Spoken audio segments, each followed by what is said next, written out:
So hello hi to everyone. मेरा नाम है आकांक्षा सिंह और मैं भी आप लोगों की तरह ही एग्ज़ाम्स की तैयारी कर रही हूँ। जैसा कि केवीएस का एग्ज़ाम है 10 और 11 को। आज तो सिटी भी आ गई है कि आप लोगों ने देखा भी होगा कि 10 को जो है पीआरटी का एग्ज़ाम है और 11 को टीजीटी और पीजीटी का है। मॉर्निंग और इवनिंग में दोनों का शिफ्ट रखा हुआ है उन्होंने। तो इसके रिगार्डिंग में जैसा कि मैंने एक सीरीज़ स्टार्ट की है कि मैं अपना डेली का रूटीन बताती हूँ कि मैंने आज पूरे दिन क्या किया है। उसी के सीरीज़ में आज डे 15 है केबीएस में। अगर काउंटडाउन की बात करें तो केवल आज से आज को दिन हटा दें तो 14th डे पे हमारा एग्ज़ाम है।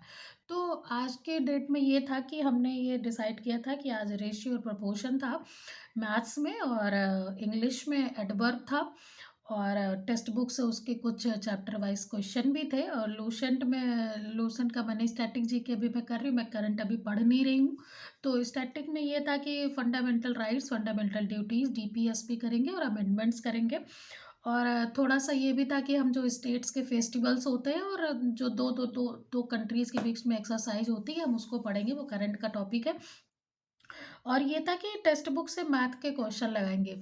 तो हुआ यूँ कि एक तो आज मॉक का दिन नहीं था, आज मॉक नहीं देना है। मॉक मैंने ये सोचा है कि मैं अल्टरनेट मॉक दूँगी 10 तारीख तक, उसके बाद 5 उसके बाद देखते हैं। लेकिन अभी तक जब तक मैं नए टॉपिक्स मैथ में पढ़ रही हूँ, तब तक मैं डेली मॉक नहीं दूँगी। और मैंने ये डिसाइड किया हुआ है कि ऑलमोस्ट मतलब अभी तक जितने लगभग मैथ के टॉपिक हो जा रहे हैं। 1-2 टॉपिक कल के बाद और बचेंगे, कल वाले टारगेट के बाद।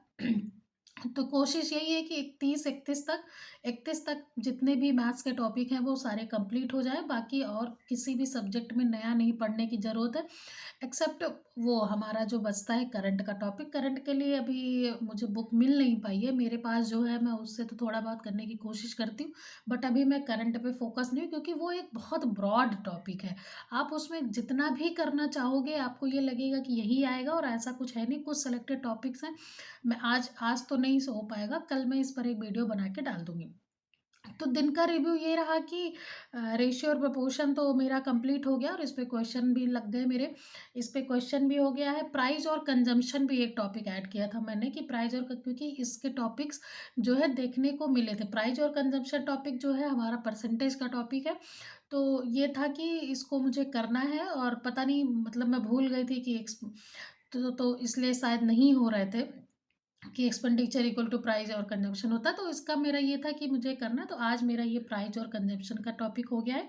रेशियो और प्रोपोर्शन का टॉपिक भी मैंने कंप्लीट कर लिया। इंग्लिश में ये था कि मैं वर्ब एडवर्ब करूँगी, तो हाँ, मेरा एडवर्ब का टॉपिक कंप्लीट हो गया। और उसमें से मैंने मिनी मॉक भी जो चैप्टर वाइज़ टेक्स्ट बुक पे दिए हुए हैं कि आप सेक्शनल वाइज़ कर चैप्टर वाइज़ में जाके, तो उसमें से मैंने कुछ क्वेश्चन भी सॉल्विंग की है।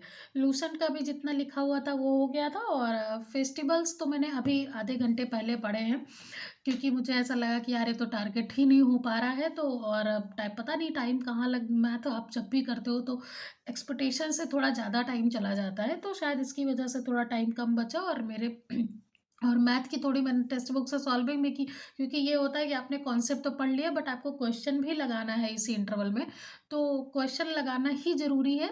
इसीलिए उस इसके चक्कर में मेरा एक टॉपिक आज के डे के जितना भी टारगेट था उसमें से एक टॉपिक एक्सरसाइज वाला छूट गया है।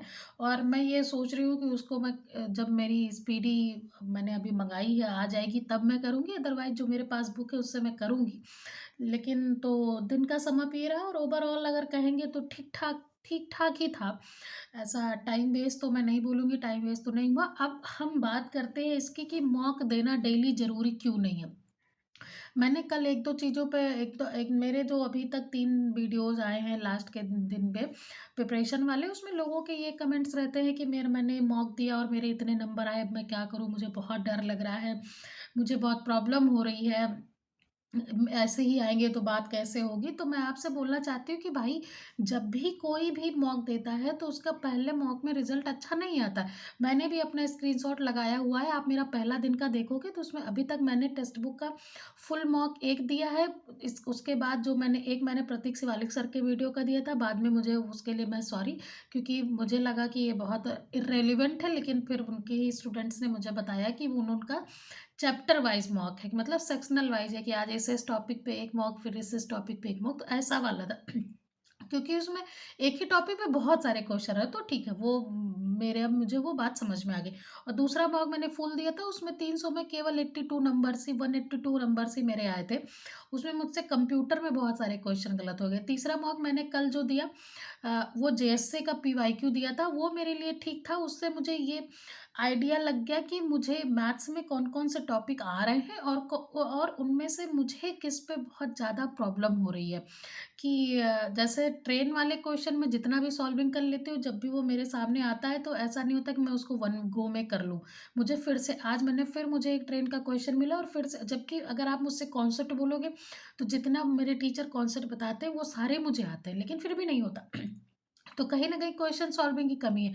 तो जो आप लोग ये बोलते हो कि मेरे इतने ही मार्क्स आ रहे हैं, मैथ्स हिल जा रही है बात, ऐसा कुछ नहीं होता है। पहले मॉक सबके अजीब आते हैं, सबके ऐसे ही नंबर आते हैं। बहुत कोई टॉपर होगा या बहुत टाइम की उसकी प्रैक्टिस होगी तभी उसके अच्छे आते हैं, अदरवाइज़ सबके ऑन एवरेज इतने ही मार्क्स आ रहे हैं। मेरे साथ भी 1-2 लोग हैं, मैं उनसे पूछती हूँ तो उनके भी पहले मॉक में 180, 185, 190 ही आ रहे थे।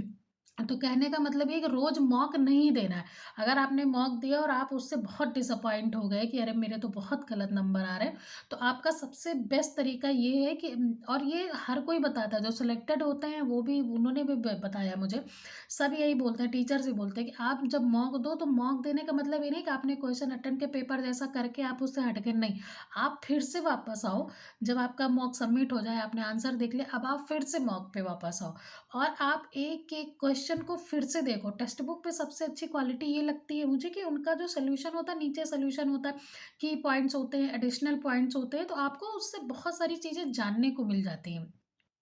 तो आपका जो पॉइंट भी, आप पूरे पेपर को ऐसे ही गो थ्रू करो, एक पेन कॉपी ले लो आप और उसमें लिखते जाओ कि ये क्वेश्चन में मैं कहाँ तक पहुँची थी और कहाँ कहाँ तक मेरा हो गया था, कहाँ तक मैं इस क्वेश्चन के कॉन्सेप्ट पे मैं गई थी और उसके बाद फिर मुझसे नहीं हुआ।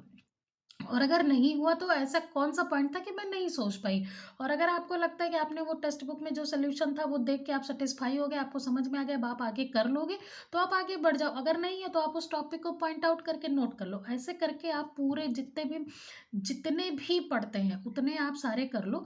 उसके बाद आप एक-एक फिर उसके बाद नेक्स्ट डे आपको क्या करना है, नेक्स्ट डे आपको मॉक नहीं देना है। जो टॉपिक्स आपने फाइंड आउट किया, आप अगर आपका 2 घंटे का पेपर है, तो आप जब एनालिसिस करोगे उस मॉक का, तो आपको ढाई से 3 घंटे लग सकते हैं और लगते हैं, लगेंगे।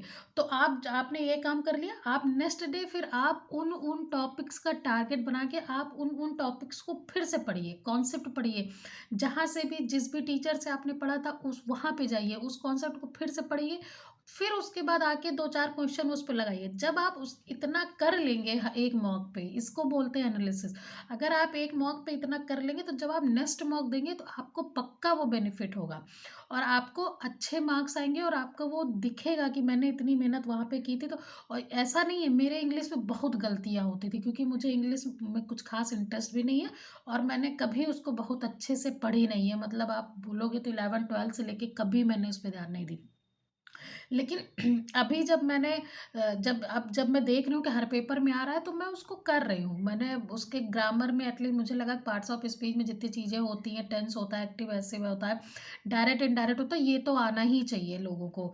आप चलो एंटोनिम सिनोनिम्स नहीं कर पाओगे, लेकिन ये सारी चीज़ें तो आपको आनी चाहिए। तो जब से मैंने उसको करना शुरू किया, मेरे इंग्लिश में मार्क्स इम्प्रूव हो रहे हैं। तो आप कहीं न कहीं आप ये समझो कि आप कभी भी करोगे, आप भाग नहीं सकते किसी सब्जेक्ट से। मैंने कुछ-कुछ सब्जेक्ट से, कुछ-कुछ टॉपिक से बहुत भागने की कोशिश की और एट द एंड ये बात हुई है कि अब वो सब चीज़ पढ़ना पड़ रहा है। आपको मैं रियल लाइफ़ का बताऊँ तो मैंने जब पेट का एग्ज़ाम दिया था तो मुझसे इतनी क्वांट गलत हुई क्योंकि मैंने बहुत टाइम से क्वांट पढ़ना छोड़ दिया था।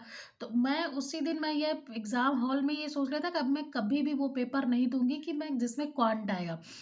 और आप किस्मत देखो या कुछ देखो, जितने भी एग्ज़ाम्स हुए सबके पैटर्न चेंज हो गए और सब में क्वांट आ गई, टीचिंग एग्ज़ाम्स में। तो अब आपको पढ़ना ही है, आप भाग नहीं सकते हो, तो आपको मेहनत करनी पड़ेगी, करना पड़ेगा। तो ऐसा मैं कोई ब्रिलियंट स्टूडेंट हूँ, मैं भी आप लोगों के जैसे ही हूँ, मैं बस अपनी चीज़ें शेयर करती हूँ। तो मैं ये बता रही हूँ कि आपको करना तो पड़ेगा ही किसी न किसी पॉइंट पे। तो अभी भी 15 दिन है, आज से 14 दिन है। मैं भी कर रही हूँ, आप भी करिए और लग के कर लीजिए, हो जाएगा। मैंने मैथ्स की प्लेलिस्ट बता दी है, रीज़निंग की बता दी है, कंप्यूटर क्या करना है वो भी बता दिया है और जो मैं कर रही हूँ और जीके जीएस पे बात हम अलग से एक वीडियो में करेंगे। तब तक के लिए bye, good night, take care.